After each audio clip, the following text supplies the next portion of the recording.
Hello, ladies and gentlemen. Welcome to game number 1 between Creepy Crawly Spiders and Phoenix Rising Amethyst. We are here on Infernal Shrines. We can go ahead and see that the first pick and therefore the first ban, or actually the other way around, the first ban and therefore the first pick are going to the side of the Creepy Crawly Spiders. Phoenix Rising Amethyst will be taking the map pick, and they are the ones that brought us here. I would say let's see what they've got up their sleeve, but this is the most common map in the map pool, so I don't necessarily feel like there's some, like, secret strat about to come out on this map that only works on this map. And it's like a secret tech, because, like, everyone comes here. That's like having a secret tech and going to Burger King. Like, because I actually don't go to McDonald's, so I can't say going to McDonald's. It would not work for me, and therefore I'm not saying it. Hello, bloody drapes. Bloody drapes. Would you go and have Kale Foss being banned out? Apparently they saw the previous game and they were like, no finished convection stacks. Not for us. Greymane, a lot of DPS focus going on right now. Would you go and have the Greymane banned out? Sylvanas being removed? Is this going to be a Warcraft damage dealer? Are we keeping the trend going? Swing and a double miss. Somehow, with one ban, you missed 2 different objectives. Victory above all. Victory above all. Would you go and have Lulu coming out on Stusu? This galaxy shall suffer. There's the Leoric coming out as Strike a Killer. I do like the Space Lord Leoric, although I use the red and black one, because of course I do. I'm goth as anything. For the next Orphea again. I've been getting a lot of Orphea tonight.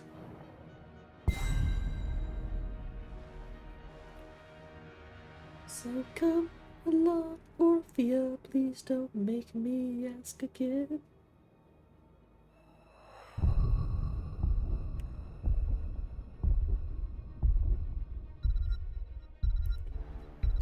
Alright, we're going to get Variant. So that's going to be a problem for Orphea. Variant, Taunt Variant is super, because Orphea kind of likes to be in close, and Variant shuts that down hard. We do go and have Auxilium. He's going to be the Tychus as well. Make sure that Tychus, although Variant is more survivable into a Tychus than a lot of heroes.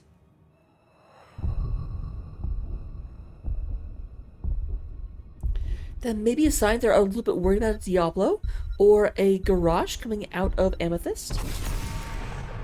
Hogger being banned out. No offlaner yet, and I know one hero the offlaner will not be playing. Because aren't I smart? Third ban coming out of the side of Creepy Crawly. They do not have a tank or a healer yet. You've kind of limited their tank options with that Tychus when you further limit them with this ban.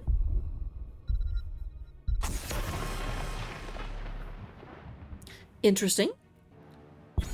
I don't necessarily think, I think the Tychus was enough of a deterrent. I think taking Tychus and then also banning Diablo is a bit of overkill.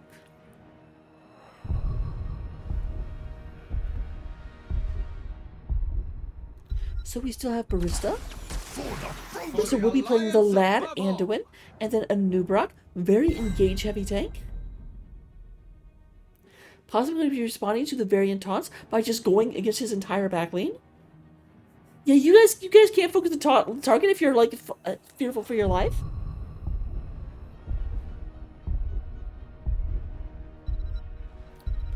Given Cordona, we need an offlane and a second DPS. Who will be joining Tychus? Need a light. There is the Cordona, so it will be Blaze going into Leoric. That strongly favors Leoric. Like, that's a terrible matchup. Cordona better not be trying to actually duel Leoric. It's a bad idea. And then Gib comes out on the fall stat. They'll be flexing that, like, global muscle.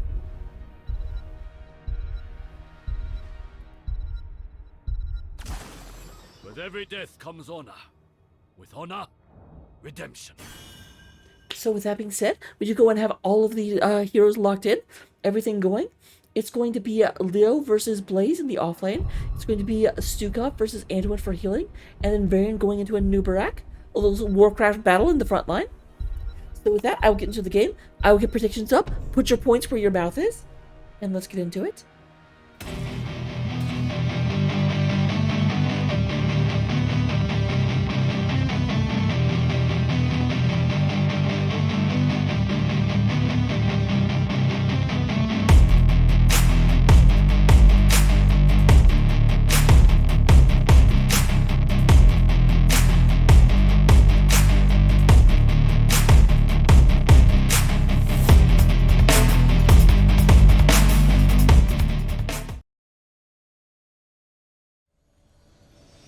Alright, coming into game number 1 here on Infernal Shrines, we do go and have representing creepy crawly spiders. We're going to get Auxilium is going to be playing the Tychus, Cordona on the Blade, Gib is going to go ahead and play that Falstad, Lulu over here on the Crab Mount.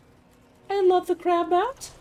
On the Stukov, and then Savior will be coming in on the Valiant. They are creepy crawly spiders. They are the blue team, and they're coming up against the dreaded orange team. Zertpern is going to be playing the Hanzo, Space Pope on the Anubra, Little Barista or Lieutenant Barista, depending on if you believe the rumors. Is going to be playing the Anduin. Steph with an F is going to be on Orphea, and then Strike a Killer on the NGS debut, apparently. We'll be playing Leoric.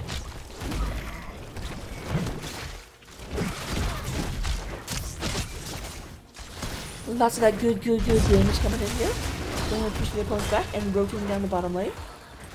I'm going to go up here, and this is why.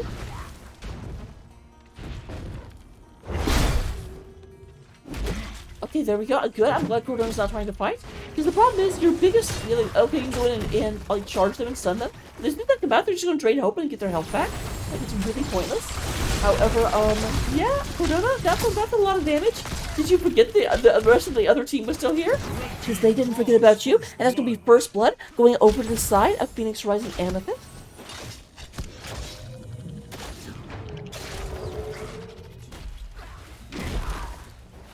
It looks like they're trying to have Cordona double soak. Striker Killer is not trying to double soak at all. But you need to get out of here. Pop up. We do go and have the bottom camp. Space Pope will go ahead and be sitting in this bush. This bush is the best bush.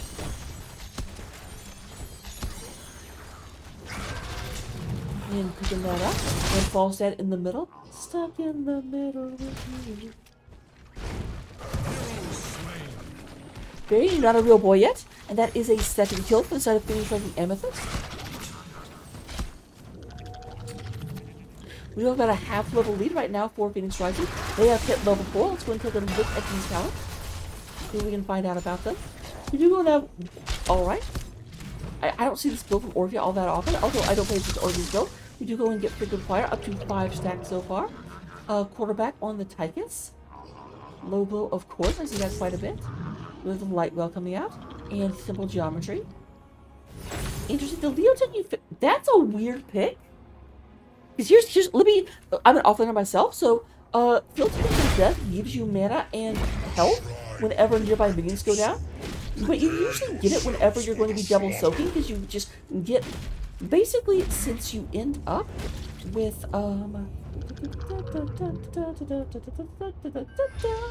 Spectre Gadget, yes. Since you get 1.25%, with 7 minions, that means pretty close to 10% per wave.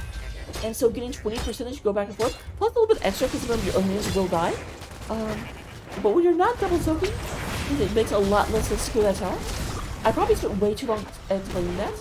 We have Leora going up here, not pushing for the thing. Says, no, we want pressure. So we're going to come up here and actually take out this camp and get ourselves pressure. But while that happens, we do have the 2 tanks being taken out, trading out. This is a bad engage for Phoenix Rising because Leo is not with them. That means it is 4 versus 5, or 4 versus 3, with 3 being Phoenix Rising.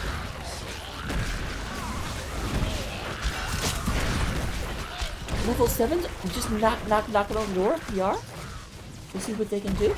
The orc has come back into the area, but still is just looking for that lovely soap.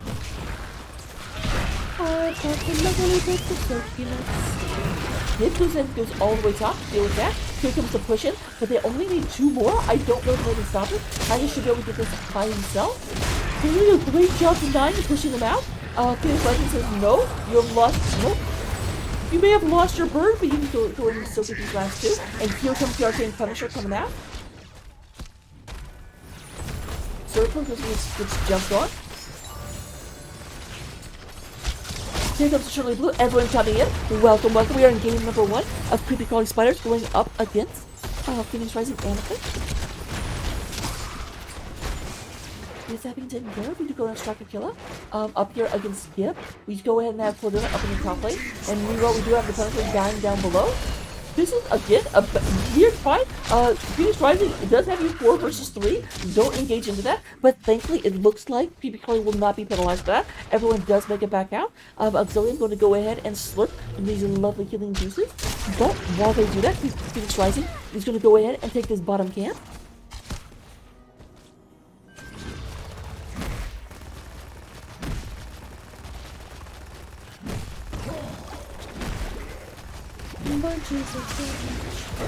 Prolong your lives. What it's worth. So we're going to get Striker Killer. Okay, we do have Blades going down. We do just go past each other in the night. Still about a half a level lead on the side of Phoenix Rising. Though it does seem to be a slightly lower half. Like, it's not quite as big. And actually, as I say that, it's down to like 15% or so. Which is way less than half.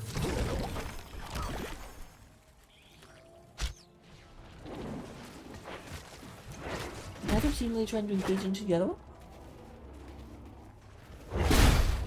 I really like how Cordon is playing this, because I was concerned at first, and I was like, that is not a good matchup for Blaze. The only real chance is to not make it a matchup and just avoid the Earth the whole time.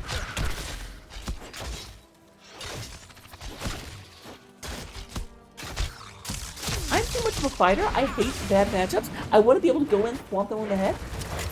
There is level 10 for Phoenix Rising. We will go ahead and see Eternal Feet, Light Bomb, Cocoon, Entomb, and Dargan Strike. A lot of pressure on this Leo to get amazing Entombs, because an Entomb into Eternal Feast and Dragon Strike. Oh my gosh, oh my gosh, oh my gosh. And here, nope, nice Gust to prevent that rabbit. Here's the top coming out. There's the Dragon Strike, but a new Brock goes down. We do have a Entomb hitting nobody.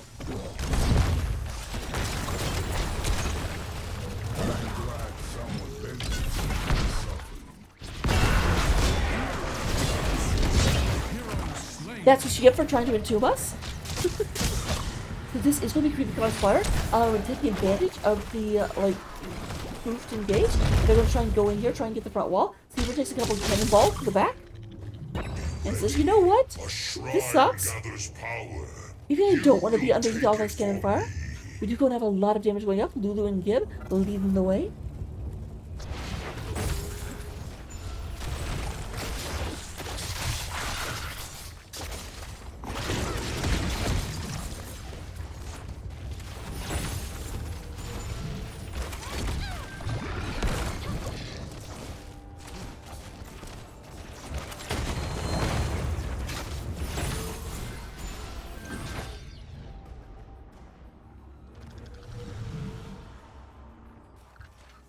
We go and have the Mortar Punisher coming up.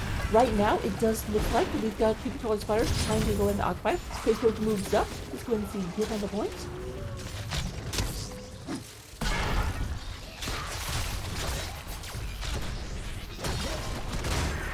We're going oh, Space Boat goes way underneath. But there's a massive engage. We do go and have a lot.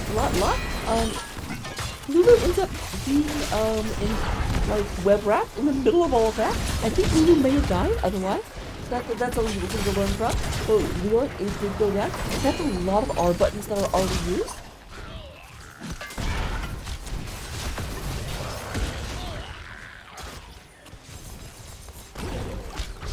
Yeah, I'm pretty sure video cards just have this at this one. I am not trying to go in there. See, there's a bunch of damage. There's a Gust coming out. Try to kill it super low. Go to 19 at this point. Like, they just have so many more R buttons than you. I would be very careful. All of yours are down right now. They still have Odin and Bunker and Swipe and, of course, Toss. Although, you know what? Wait, how is this already back up? I'm confused.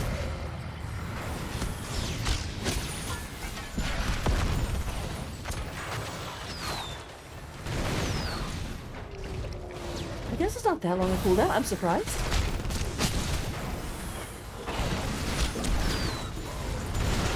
Special re-establishing their presence on point up to 32 skeletal minions and William Mortar Punisher. And right now it looks like it will be a spider. An honorary spider, if you will. Blue team has summoned the Mortar Punisher.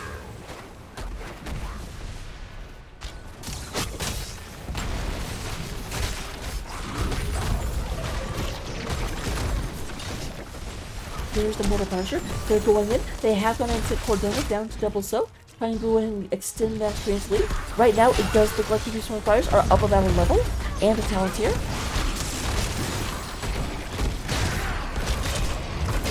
Big taunt comes out. They do go and get the Squippy Sweat from their Savior. Nice dip. Give comes in. But there is the Entomb in order to foul up the engage. There is the Eternal Feed. We'll get a Nami on a lot of the enemy team. We do go in and get Hanzo. Cleans up the Varian with that Dragon Strike.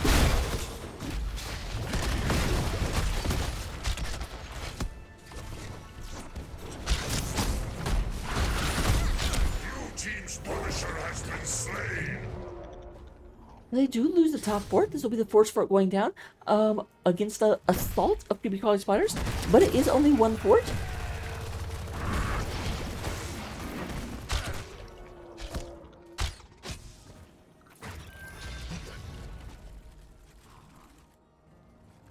Eyeballing this camp down here at the bottom. We'll have to see who goes for it and win. Shark Killer going forth and back and forth.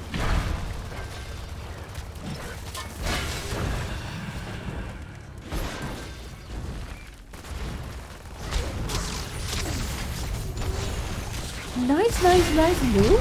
Keep out of that in two. Faithful takes a bunch of damage. Just the problem with the Rex just does have a lot of health. Shark Killer being looked at, but will not be chased down. They're not really interested in killing them, they're interested in being sports.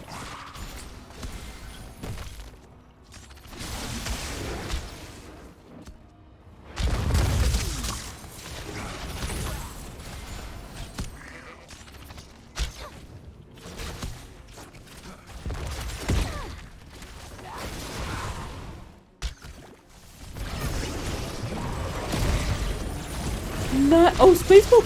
Oh my goodness! Spaceboat just stayed there forever, ended up getting a lot of stuff, and ended up 2 people down. This is fantastic for Phoenix Rising. Excellent bait! That was almost a problem!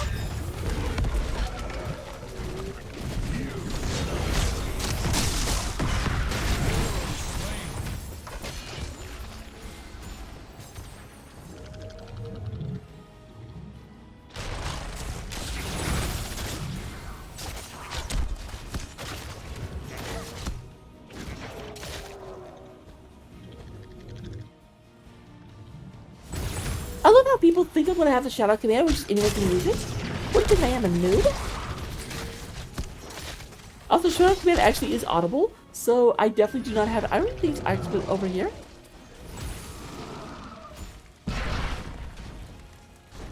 Alright, we do have both sides picking up their shaman camp right quick.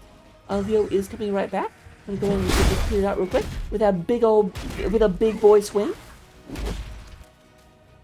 Another shrine ready soon.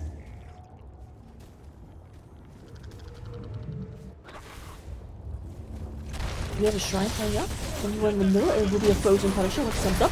Lulu's taking a bunch of damage. Oh my gosh. Oh my Lulu! Just barely missing with that in two. If they had caught Lulu in that and just kind of like trapped her, it would have been real bad.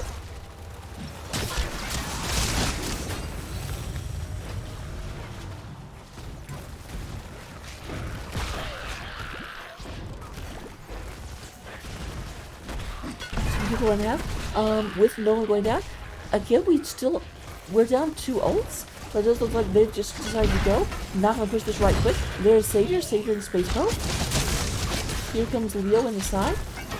Once again, great job for Creepy Crawly so far, and just not letting these Entombs really do much. Raka is ready to go in, but they're down to 33. There is that. And Entomb.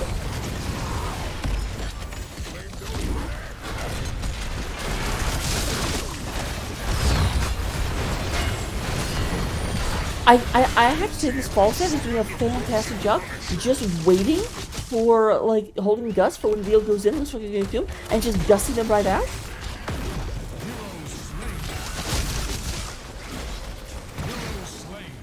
Alright, there's the Avenging Angel Hanzo going ahead and taking out the 2 front line, which just could not get back home.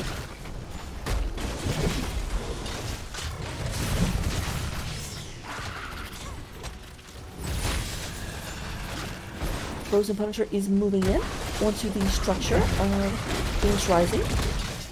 But with 2 people down, people probably cannot quite hide it yet. We do go and have Falls right down here. Going and picking this up.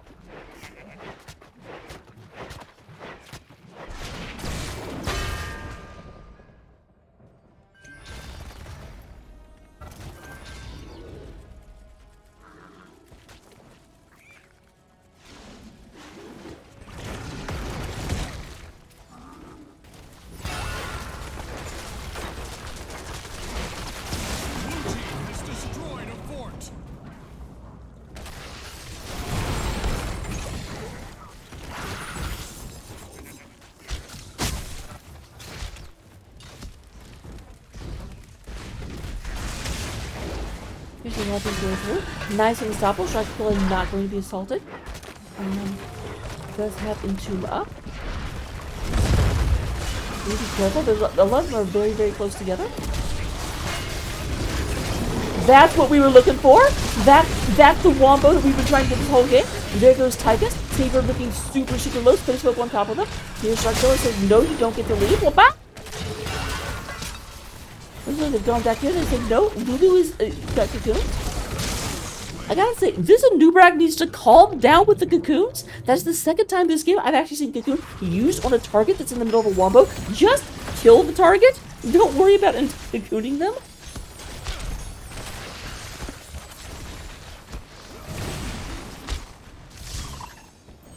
Facebook, I'm looking at you.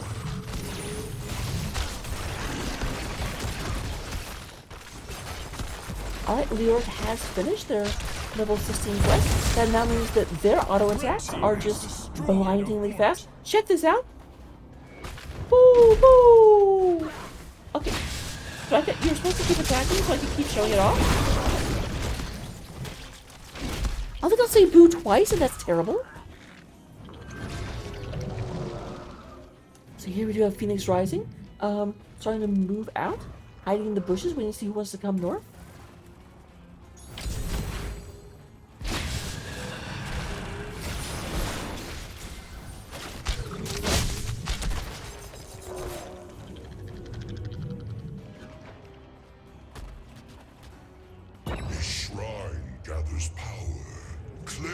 In my name. I feel like going home for some reason. Must be going to clear this out. They'll say they had full life and full mana, so there's no other reason you would do it.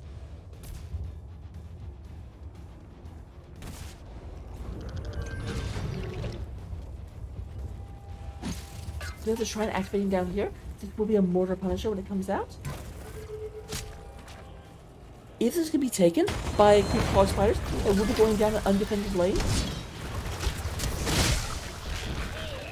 And I will say, it seems like creepy crawly has had the advantage on the actual shrine. Your Strike Crawly is looking for this. Big Suns comes down, Suns and Chill. There it is. Big combo comes through. But unfortunately, a little bit later in the Hanzo era.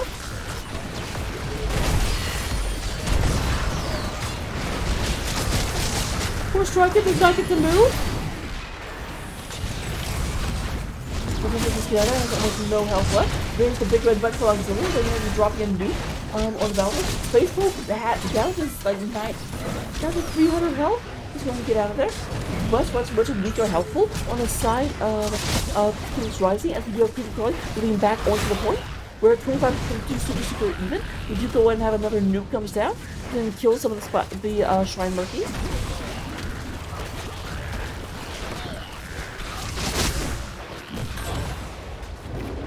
Here comes the, as mentioned, we're going down an undefended lane, or at least a lane with no defenses until the keep. But they're not done yet. They went ahead, have pressure in other lanes. Speaking of pressure in other lanes, hello?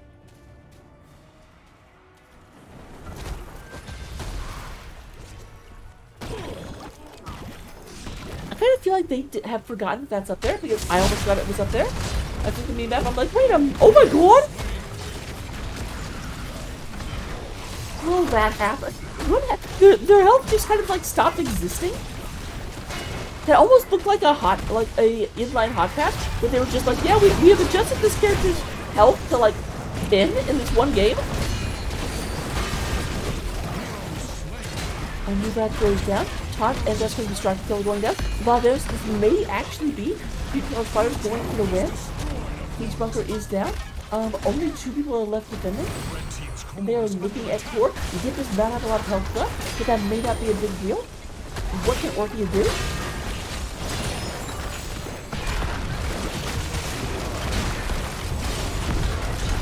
But then looking good, nice sun. There is another sun, and boom! Big ol'! I know Stukov got the kill, but that was just the Punisher being all like, I wanna play! We have game number 1 going to Creepy Crawly Spiders, taking this Infernal Shrines match.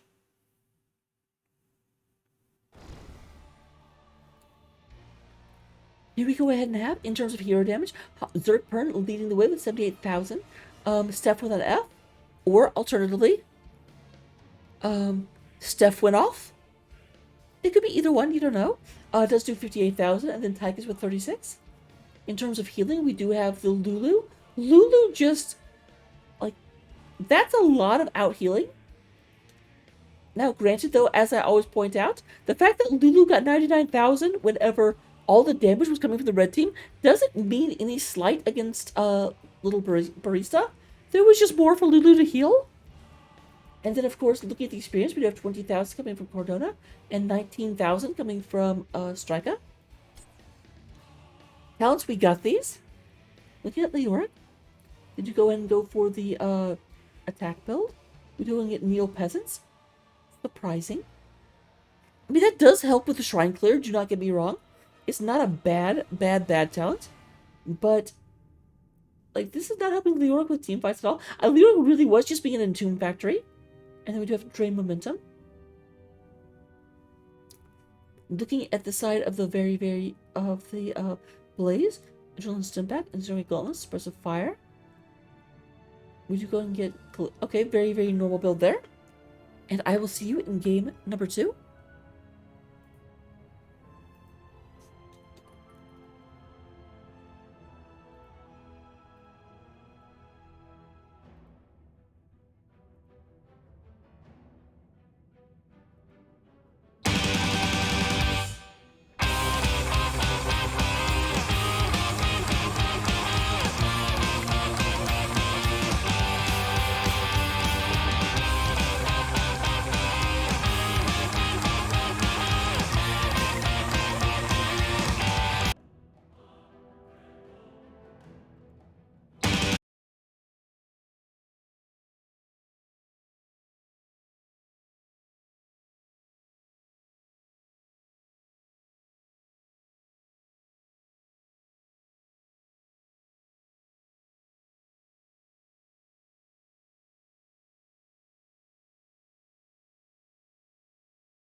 So, going into game number 2, we do see that the first pick and first ban is going on the side of the creepy crawly spiders.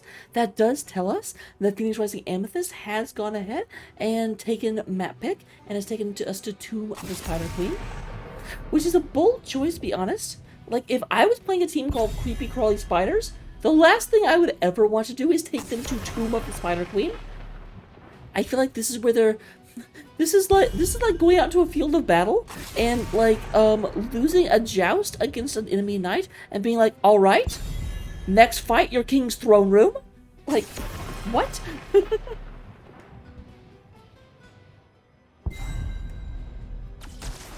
I do believe those are the exact same bands as game number 1, and Lulu is going to go ahead and take Stukov first and foremost. Lulu really likes being a hush puddle dispensary, if you will.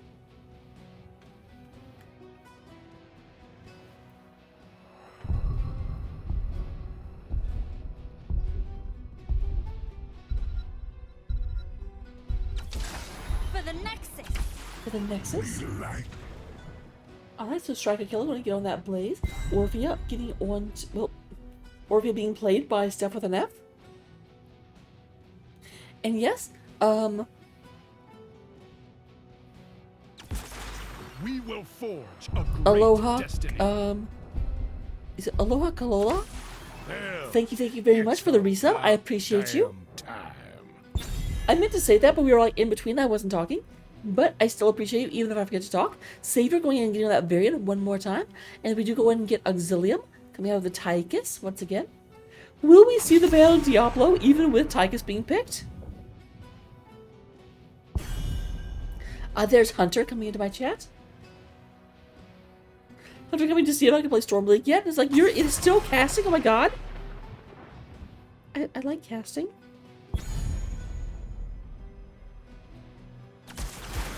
Tremble before me.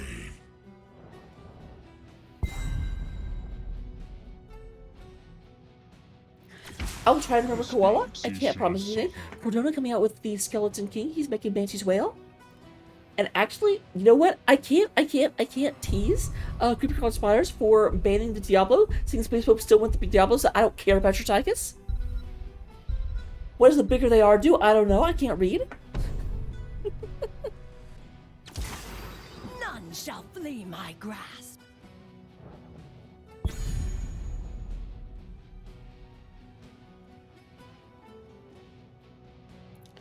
So we'll have the Maya. So, might be, so we've got an Entomb, potentially into a Warden's Cage, With every death comes honor, and Odin damage, I guess? redemption. Not a huge wombo coming out. From the other side, they do go and have the Blaze stun. Orphea can go ahead and get a follow-up to the stun with her own stun. The dragon, the arrow go through, and then you can do, of course, have Apocalypse. So a possibility, but it requires a lot of coordination. But let's get into the game. I'll get predictions up. Hopefully more of you have points to put on the line. Because when no one bets, it's sad. And I'll see you in game.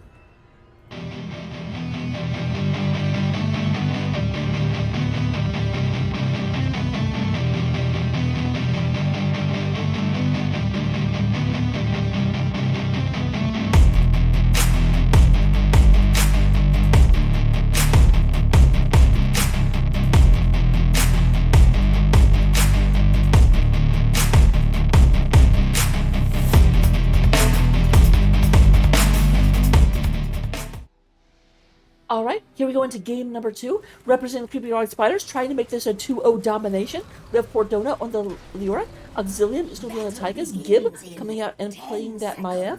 We have Lulu on the Stukov, and Savior, 1, 2, 3, playing the Varian. 3, 2. Meanwhile, on the orange side of the battlefield, representing Phoenix Rising Amethyst, a division of Gambit Gaming. We do go and have Steph with an F playing the Orphea. Zertpern is going to be on the Hanzo. We do have Striker Killer playing that there Frosty Blaze. We do have Little Barista playing the Lucio. And then Space Pope coming on out onto the Diablo. The Dibbles.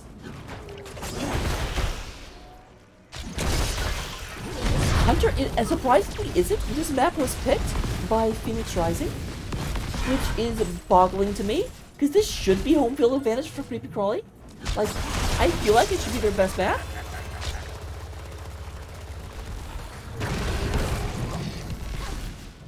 Like taking me to practice? Which you can't do because Born refuses to play on practice.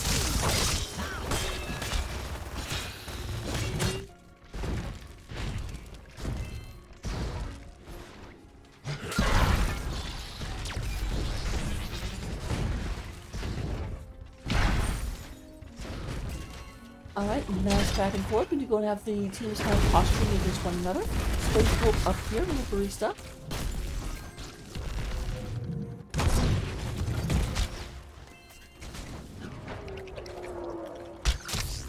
I forget when I was very early on in my casting days when I didn't know anything. I definitely had some people who were trying to convince me that LTL barista did not stand for little, it stood for Lieutenant Colonel. And even though I knew they were lying, I just, every single time I see her name, I'm always like Lieutenant Colonel the barista.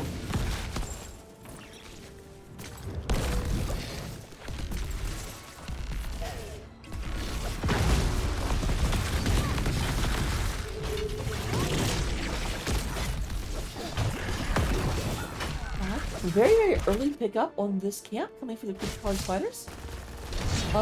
They're not pushing with it though, so the camp will get basically nothing.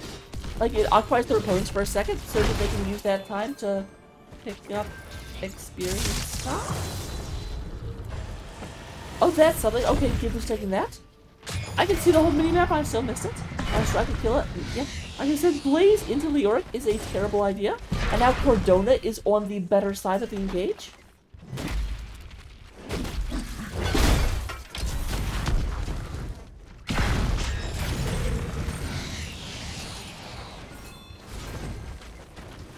A bit of a panic button there, Striker. Striker, like, was taking a lot of damage, like, I want to press this D in order to, like, use Power Blast. Here's the thing, though, Power Blast doesn't do anything to save you. Especially not if you're not healing from it, because I don't think that talent has come up yet.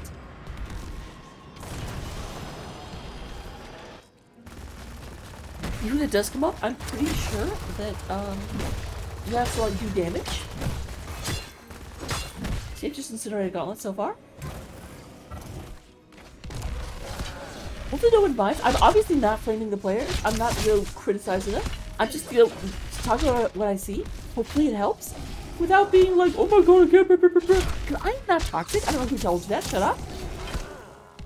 I'm not toxic. Whoever disagrees with me is stupid.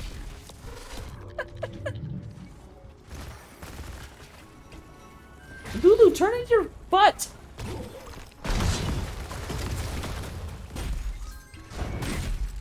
Out of context, rock quotes.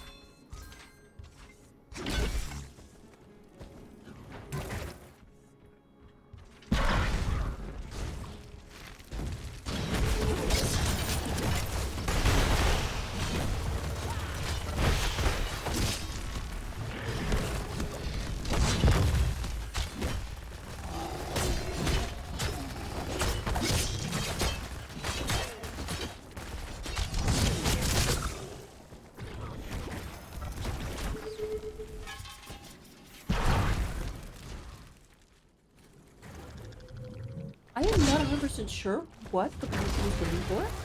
And I feel like they could have gotten these turned in a couple of times, but they just don't want the wave. Are they trying to like bait in a fight so they can take away all their gun stuff? But like most of them strike a killer. There's a taunt on the Lucio. Lucio can't go anywhere. Nice follow-up silence. Like that is the core. We're going to get some of their enemy stuff dropped.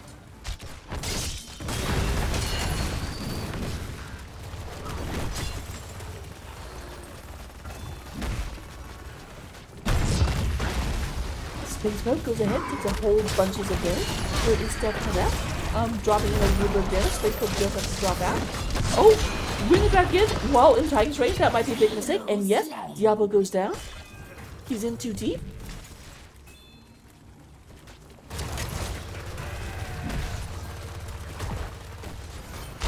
Yeah, they're one coin away and they just refuse to turn in. I think they're trying to set up for a double turn in.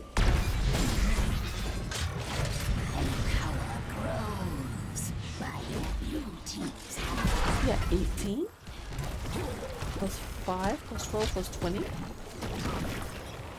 So 18 plus 12 is 30. Plus 20 is 50. So yeah, they have, right now they are exactly enough for another turn in. Obviously, none of them can die here.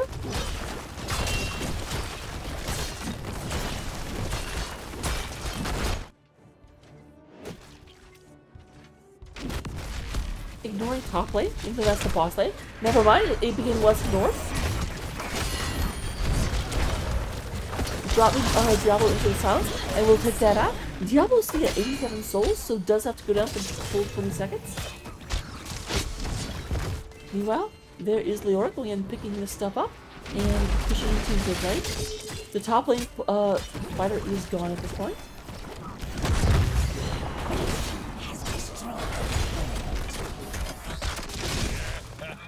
There is the Odin coming up. Looking at this bot lane is the most important to continue to push down because the boss is so relevant. Wait, I can select the boss even though he's not there. I'm magic, you guys. Oh, thank you, Koala. I appreciate you. Would you be nice to me? How dare? However, that does mean the Tychus goes down. I'm not sure they got all Tychus's gems. My weapons have fallen. Gather gems. No, they're definitely still okay. Spared.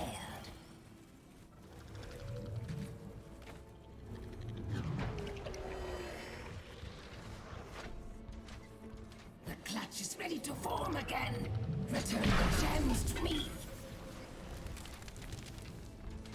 These two almost have turned in by themselves. I mean, not really, but close. They're each at half or above.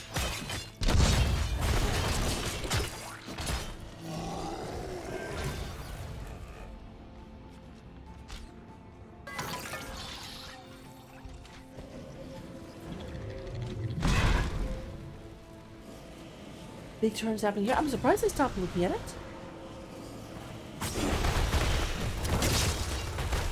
So only 5 away. And then here's Cordona just casually holding on to 30. Oh my goodness! Massive! I'm coming up to a massive combo. They just cast out with the Apocalypse. Oh, so much damage. Here's Zerker trying to have a field day. Sling turns and says, no field day for you. No field trip. And they do go and actually get the Conzo. I thought that was going to be an amazing engage for Phoenix Rising. But there is a great enchant. You're not going anywhere. Lots of damage coming out of the Odin. Odin goes and takes down Diablo. Diablo does have some stuff, so we'll be back almost immediately.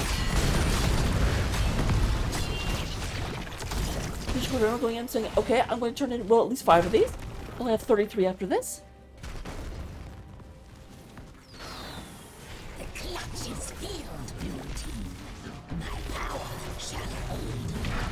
There is a talent tier advantage on the side of Creepy Crawly Spiders.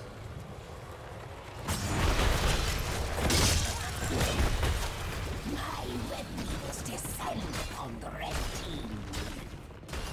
Blue team has destroyed a vault. Here's Cordona. Cordona's like, there's a lot of people here. I don't really want to fight them. I think Cordona's just mostly going to be a... Yes, they're going to move back and then Cordona comes in. Or trying to push his this. It's really hard for Leora though, because he can't really step forward. Because like, so much of the attacks are AoEs. The Striker, if Striker's smart, can just stand like right here. And Leora can't even attack the tower because the like AoE swing will come near the tower without attacking it. Ends up not mattering though, the tower still goes down.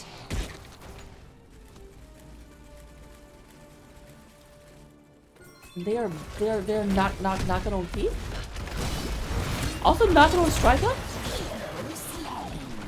I know it's Striker and not Striker, but for some reason I have a hard time saying Striker. It just feels too stiff and formal, if that makes sense. Oh my god!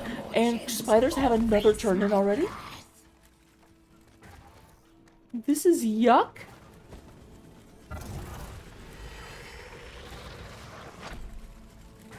Destroy their constructs. Reclaim the gems of my power. Show me. The blue team has done as I asked. The spider I almost have to expect that Phoenix Rising's like, wait, they had it again? Because I was not expecting a third straight turn in. red Defend yourselves.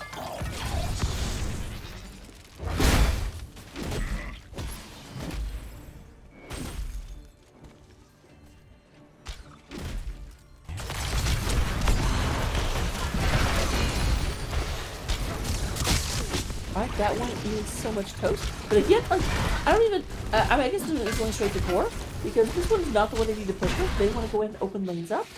They're going to come up here, and they're going to push from down here.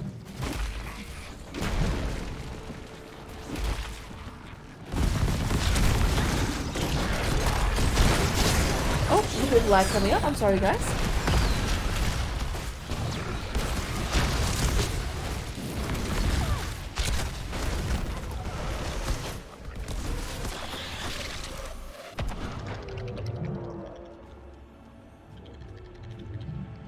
The web weavers fall. No, their web phase actually didn't get much. This was already down, and it cleared the walls out of the way, but neither of the forts actually fell. And they do not have a fourth straight turn in. That would be ridiculous. Shatter their constructs. Deliver the gems to my altar. Behold the enemies.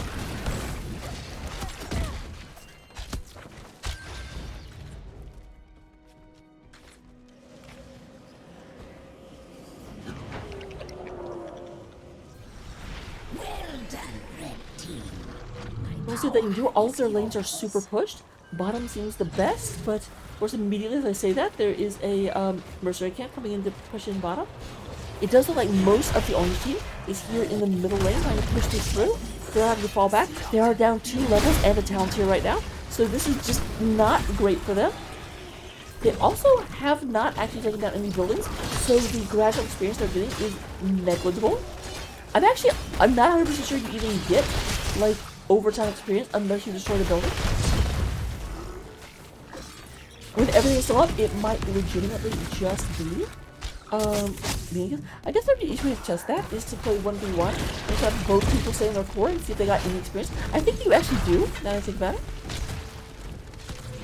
So there is some just base amount of experience that comes through.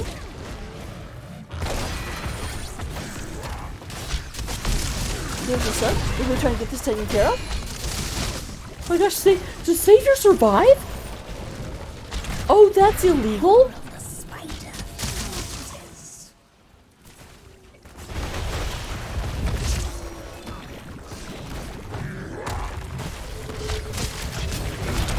There's Spaco. Big Sun's coming down, but we do go ahead and have the note. Diablo goes up. Thankfully, Diablo will be back almost immediately. Unthankfully, Diablo will have almost no souls and will be significantly weaker in terms of their staying power.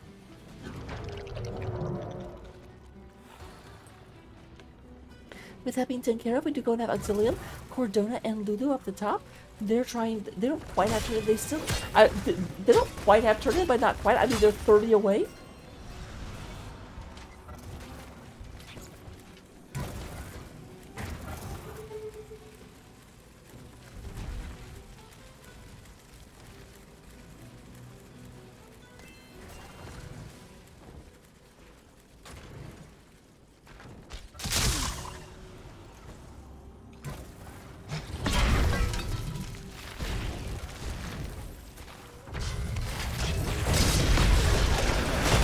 Alright, then we have the pockets going out.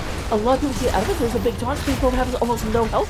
Bunker is down, but Diablo is there. He's going to have Strike and Kill, moving back once again. Presses the button in order to Pyromania. I swear that's just from other heroes where, like, I guess Strike and Kill is plays a lot of Johanna, and it's just used to crap. I am curious, did they take? Nope. They didn't take the talents in order to, like, let you heal from the damage that does. And it does look like when I have people close cards, moving up to the top in the back, and taking the boss while Diablo is down for their opponent.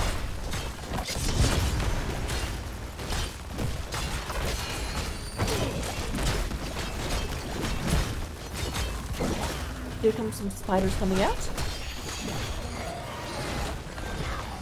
Come, my children, join the red ones in battle.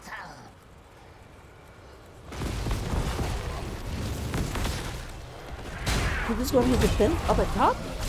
We do it. They go and get out of Lulu's silencing puddle. You get out of the butt puddle. there is the level 20, buried alive, and yeah, Hanzo can't do anything.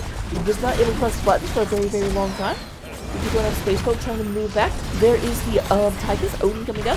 Big old nuke coming in, and Space Boat has nowhere to go except back to the Hall of Storm. That is 2 down. Boss and everything there just ignoring the Web Weavers. They say, nope, we've got the Boss Weaver. And the shields are down. This will probably be the end of the game. I do not think Orphea can stay this. They're down to 30%. They're down to 20%. And with that, we do go ahead and have Creepy Crawly Spiders showing exactly what everyone in chat was saying. Why would you bring this team to this map?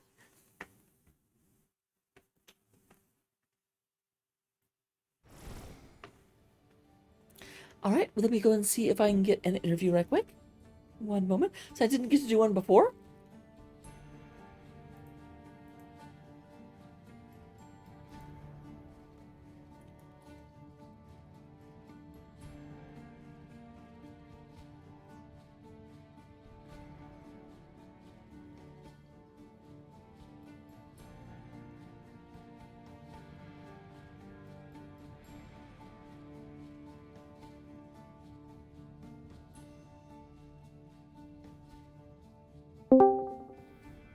Alright, with that being taken care of, while I wait to see if anyone joins me, we will go ahead and look at the stats. In terms of damage, we do have Orphea leading the way, 39,000, 34,000 coming with that Tychus, and 33 from the Hanzo. In terms of the healing, Lulu, again, just 64,000 healing over the course of the game. Though again, it really felt like the way that Creepy Crawly was engaging, they either just like snapped a neck, or... So there wasn't as much opportunity for healing for little barista, and we are joined by Cordona. Hello, hello. Hi there. So, first of all, wild couple of games. How are you feeling right now? Pretty good. We had some. We had a really rough start to game 1. Everyone made some unfortunate mistakes, but we got our stuff together in the middle. We managed to play for our win condition and got into the groove, and then game 2, I feel like we set the tone very well. That is one thing. I'm going to start with game 2 because I shouldn't, but I'm going to. I do have to ask, is Tomb of the Spider Queen just one of your absolute most comfortable maps? Because judging by the team name, it should be. We are comfortable on Tomb, certainly, but we didn't pick it. They took us here. Well, I know. That's why I was surprised they picked it. I was like, if I was playing into a team called Creepy Crawly Spiders, I would stay the heck away from Tomb of the Spider Queen. Well, the name was really, we needed to go for the CCS acronym, and there were like, Gib threw out 4 or 5 suggestions at the time 3 seasons ago, and this was the one that won out. All right, makes sense. It wasn't premeditated for this map. Going back to game 1, yeah, it definitely felt like there was a little bit of nerve showing. I think a couple of times I did specifically see you guys managed to like land your big combo, except that at the same time Anubarak was like, I'm going to cocoon one of the targets that we're going to be blowing up. So... Yeah, their comp game 1 was press R to win, and our win condition was don't die to them pressing R. In the team fights where we managed to do that, we walked away with the win on the team fight. Even if that meant that no one died, if they pressed all their buttons, that meant we won the team fight. And we managed to do that most of the time. That's why we had Gust for disengage, that's why we had Bunker, though I didn't use it as effectively as I should have. And yeah, we managed to take away all 4 objectives, I think. I believe, yeah. Because like, and because we managed to, they pressed all their buttons, all their R buttons, and that took away a lot of their kill pressure, and then we were able to just control the objective. It certainly felt like that they were, it almost felt like in game number 1, if they came upon you unexpectedly, they would win. If you were actually at the point and you knew they were coming, they would lose. That seems fair. It means we just have to work on controlling vision more. So moving back to Tomb of the Spider Queen, that was definitely a map that you kind of, like you said, set the tone. and were able to really just kind of like move around. Did you have a specific strategy in that? Because it seemed interesting where, like, when the first spider phase came out, you first of all, you delayed the first spider phase until you had enough for a second spider phase immediately. It was kind of a we were really happy with our rotations. Everything was disciplined. We had turn in. We had the option to turn in, and Gibbs said, "Wait, why don't we just wait? The spider this early will take a wall, maybe, in every lane." And the spiders scale really well, so we just waited for second turn-in / level 10s, and those kind of came roughly at the same time. So the moment we got a pick, we just turned in, and then we managed to move from there. I was also interested that the first spider phase, you guys like initially pushed middle and then went top, even though I've always been told that top is the win lane because that's the boss.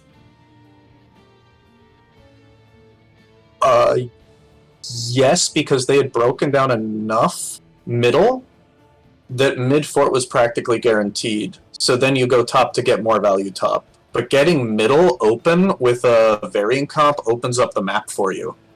Alright. You can be out of vision more and rotate along lanes to get picks more.